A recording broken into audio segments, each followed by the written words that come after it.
So, Asteroid City is the latest comedy from Wes Anderson. And of course, it has all the things you expect from a Wes Anderson film. It has a big ensemble cast. It has that dry humor we've come to expect. It has that kind of, trapped in a different era type of like style to the characters and to the setting and the humor here. But what actually impressed me more about this film, and this is kind of going to be where it divides some people, is that Asteroid City feels like a more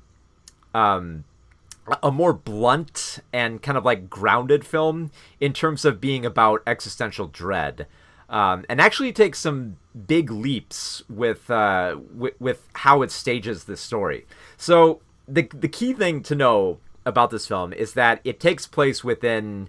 It's kind of framed a little bit how like Rushmore would set up like the play, and this film is weird. Like it sets up like the story of Astro City is a play, and then it shows you the behind the scenes of kind of like the play. It's basically like the movie within the movie, more or less. So basically, it's the story. The core story here, the one that's in color, is that there's this small little town called Asteroid City in the middle of nowhere. It's during the 1950s. It's during like the whole, excitement for like the space race and the space age, and basically a whole group of people have congregated in Asteroid City for a big junior science fair with all these very intelligent kids who have devised these really cool science experiments. Like it feels like these students should not be making these. Like they literally make like a ray gun and a device that can like put graffiti on the moon. Just all these excessive, ridiculous contraptions here. And they call it Asteroid City because there is a meteor that has crashed here, apparently many like thousands of years ago, and they've built a little town around it and called it Asteroid City, hoping that it'll become a city, and they believe that there might be alien life out there. And sure enough, amid this science fair, an alien pops by. But here's the thing. That's just kind of like the framing device for how all the characters will be in this particular area and what keeps them in that area for an extended period of time. The core story is about Augie Steenbeck, who's played by Jason Schwartzman. He's a father of three young girls and his teenage son, and his teenage son, of course, is competing in the science event. His name is Woodrow, and he's played by Jake Ryan. And Augie is trying to find the best way during this trip to tell them that their mother died 3 weeks ago. He's been, Augie's just kind of like buried himself in his work as a photographer, and has kind of struggled with trying to find the best way to tell his family. And even then, like even when he's chosen this opportunity here, where he feels like it might be a more cheery atmosphere, it doesn't quite go over as he expected it. Like his girls have like the weirdest reaction to it. Like they're in a state somewhere between like disbelief and kind of believing that witchcraft could help them in this scenario. And Woodrow is just kind of like still processing this information, while at the same time Augie is kind of debating whether or not he wants to keep this family going, especially since his father-in-law, who's played by Tom Hanks, just kind of doesn't really like him and doesn't want him in the family. Like he's not super bitter. He doesn't want to kick him out because he realizes that he has grandkids with this guy, so he wants to kind of love him. But he's just kind of in that angry sense where he just wants to. You can tell he wants to strangle Augie, and he's very much close to that point, but still recognizes that I love the guy, and I gotta kind of gotta try to find some love within him. Now that's basically the setup for like the core story here. There's also like little aspects that contributed to it. Like in particular, Augie starts forming a romance with the washed up actress Midge, played by Scarlett Johansson. And they hit it off kind of like in a little bit of like a meet cute way. Their romance doesn't go from like 0 to 30 like a rom-com or romantic drama where they're a couple by the end, but you can see like the sparks are starting to fly, or like as much romantic chemistry as you would expect from a Wes Anderson film. So they have some pretty cute moments together.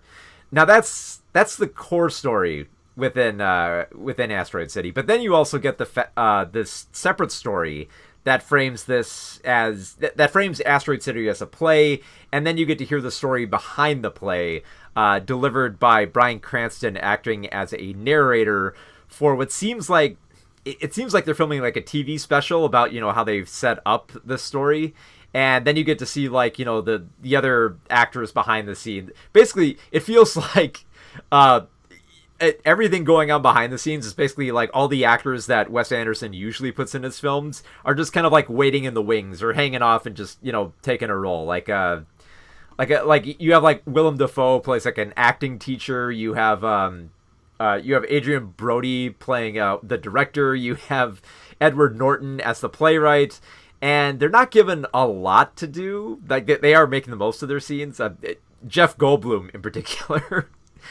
Jeff Goldblum really does feel like a character who they don't use. Like they set him up for a character who's going to be used in the play, and then he never gets a moment to shine, which is just like they just kind of like brush by him briefly, which is like beautifully staged.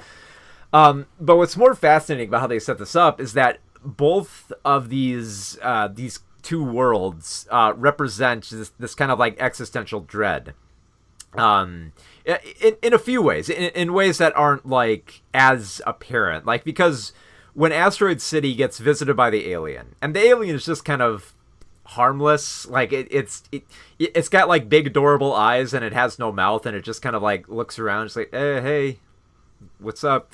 And then leaves, and then of course everyone freaks out about this, and they fear that this is going to be the end of the world, and the aliens are going to come to destroy us, and that we don't know how to process this information. It makes us feel small, and makes us question our own lives. And there's you can sense that a lot within within Augie and Midge, who kind of feel like they just want to escape. Like Augie contemplates wanting to abandon his family, and Midge is contemplating aspects of suicide. So there's like they have like this thought of like doom in the back of their mind, but also like a desire to find something more to live for, which is kind of like it's bluntly stated within the film in a few ways. Like because like at one point there's a scene where Midge talks about how pointless it might all seem, where she feels like maybe humanity is doomed and there's no point to life. And immediately after she says that, Augie, in kind of like desperation to feel anything, places his hand in a waffle iron and just kind of like smashes it down, and just admits like, oh, I felt that, I can feel something. I'm alive. I'm here. And it's like it waffles between like being like a clever statement about existentialism, while also being that kind of like weird dry humor, but also being very blunt. And the film has a lot of that at times. Like at one point during Willem Dafoe's like acting school, they quite clearly like stated to the camera, I'm trying to remember like the sentiment. It was like you can't wake up if you don't go to sleep. So of course, obviously, you don't need to read too much into that. Obviously, death and birth are a part of life, yada, yada, yada. Existentialism comes on you, it makes itself clearly known. And I feel like that's kind of going to be the dividing line for a lot of people with this film. Like, either you appreciate that Anderson is being upfront about this material and presenting this fear of death in his own clever way and very stylish way, or it comes off like too blunt and it feels like the characters are getting lost within that thematic element. And for me, honestly, like, this mostly because like I really do love films that have themes that have something big to say and says them in a very not just like a clever and stylish way, but also in a very direct way that touches you to your core.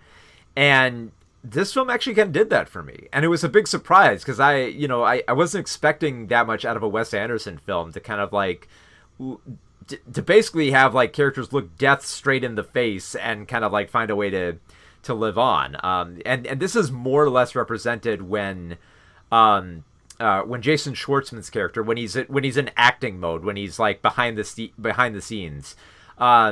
He's briefly outside and visits an actor who got cut from the play, and talks about what it's like, to be in a different production and what it feels like to be cut. And basically, it's, you don't need to, like I said, you don't need to read too much into it. It's pretty clear that this is, meant to be about a character coming to terms with, letting go of someone and death, both in terms of, internally and externally to this place. So you have that kind of meta nature going here, and it's wonderfully played up, especially when you have Bryan Cranston, who doesn't just serve as the narrator. Like, there's several points where he's like questioning, wait, should I be in this part of the story? Maybe I shouldn't. Or he's questioning, like, wait a minute, are you supposed to be here? I don't. You're kind of getting us mixed up here. And then just lots of like, I've barely even addressed the entire ensemble cast here, but there's a lot of funny asides for all the other characters. You have Tilda Swinton playing this scientist who contemplates having children and kind of like has this weird relationship with the teenagers where she's just kind of like, I could have been a mom, maybe, kind of. You have Liv Schreiber. I think I'm saying his name correctly. It's been a while since I've said it, but you have Liv Schreiber playing one of the parents of the smart kids who kind of like, he questions it. It feels like he's almost kind of like a tourist within Wes Anderson films who's kind of trying to get used to the vibe and kind of like getting the hang of it as the film goes along. You have the other like parents are kind of neat too. You have Hope Davis and Stephen Park. You have Rupert Friend playing Montana, a singing cowboy in this film, and I don't know, like, I'm pretty sure this is probably the first Wes Anderson film in which there's a musical number in the film, which Rupert Friend, and yes, you will get to see him sing, to sing a little bit of a country song here for a musical number, which it's cute. Like, it conveys both like the coming to terms with this new information, but it's also just silly, and it's fun for having that. You have Steve Carell as a motel manager who is trying to get Asteroid City off the ground by literally selling real estate within vending machines, which is clever. Like he tries to like nickel and dime all like the tourists in like the weirdest ways. Like he sets up vending machines for everything. Like I believe like there's a vending machine just for martinis. That is bizarre to see it like function in like this 1950s environment. And then just I completely forgot to mention Margot Robbie plays the actor who got cut from the film, which is beautiful. And then of course I mentioned like, the fun of like, just having Jeff Goldblum in the wings and Adrian Brody and Edward Norton, who all do great jobs. So I doubt I have to say. And then, of course, a few other familiar actors round out the cast. Like Sophia Lillis and Bob Balaban are there. So yeah, just a quirky, fun cast. And you expect those asides there that act like nice little fun chasers. So, also, I completely forgot. I can't glaze over.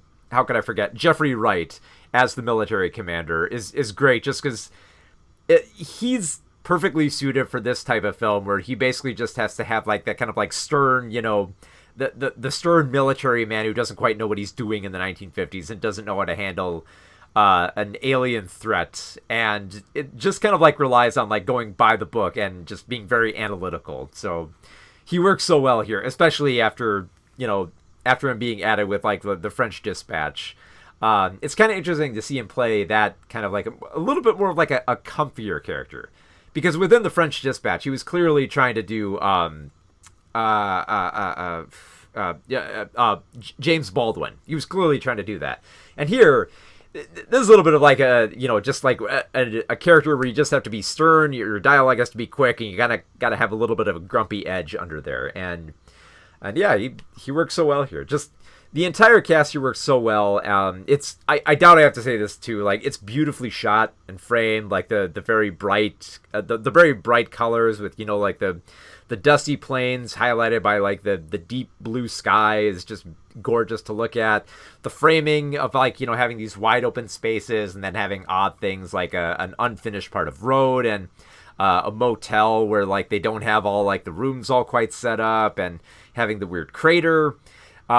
It was very interesting to see how Wes Anderson frames all this kind of like empty space and frames his characters beautifully against it. That it's just it's fascinating, and not to mention the fact that the film takes so many risks with what it's adding here. Like a musical number, and there's a CGI Roadrunner at one point added, not as like a big aside, just kind of like a little bit of like a quirky animal character off to the side. So it does try out some new stuff that I haven't seen in a lot of Wes Anderson films. But for its overall theme of being, you know, about coming to terms with life and, you know, these characters facing an existential dread and being very upfront about it within, like, you know, Anderson's own weird way and style of kind of like setting this up as a play and treating it like a play and framing everything around it as a play. It works so well, and I guess like I like how it's framed that way because again it gave me a little bit of those Rushmore vibes. So yeah, this is honestly like this is gonna leave people very polarized because it takes risks that you don't see as often in a Wes Anderson film. But for going that extra mile and trying out this new stuff, this is honestly like top tier Wes Anderson for me. This is right up there for me with like the Royal Tenenbaums and Rushmore and what's the Grand Budapest Hotel. It's up there with like the A-listers of Wes Anderson. And you know, like it's easy to say that after having seen all of his films, but I'm debating whether or not it will be my favorite Wes Anderson film. I feel like I'm gonna have to watch it a few more times, but as it stands right now, with the way that the film is framed, I love it. I love how it treats these characters. I love how they're framed. I love how it plays with material and breaks the fourth wall and isn't afraid to just be up in your face with what it's trying to say. And for nothing else, it's got to have one of the larger ensemble casts here, just for all the talents assembled. Like I barely even mentioned like the other. I think I mentioned them all, didn't I? Yeah, no, I forgot Hong Chow as who is he? He was Schubert's wife in the film. She's pretty good. She's good. Like I said, there's a huge cast, and a lot of them do fight for screen time. And that was honestly one of my fears with this film, was that this cast is so huge. I'm wondering how it's going to balance them all, and it kind of doesn't, because it feels like you're going to have to push a few off to the side here, but doesn't push them too far off to the side. And I feel like that helps that you segment up these characters to kind of give them their own little vignettes. I don't quite want to say like vignettes because I don't want to like set it up like it's, you know, like it's like the French Dispatch in which they're like, okay, here's this person's story and here's this story and we're going to move on to this story.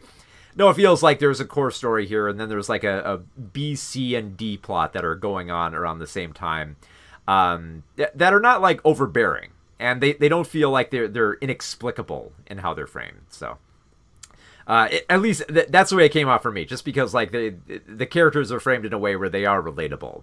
So it's not just weird stuff happening for the sake of it being weird. Although the science experiments are so bizarre. But you know, that's the kind of absurdity that you'd like to see in this type of film. So at least for me, I really appreciate it. So yeah, as far as I'm concerned right now, my opinion might change a few years from now the more I watch it. But as it stands now, this is top tier Wes Anderson. So yeah, Asteroid City is I'm not going to say a blast. It's a great movie. It's a great Wes Anderson movie.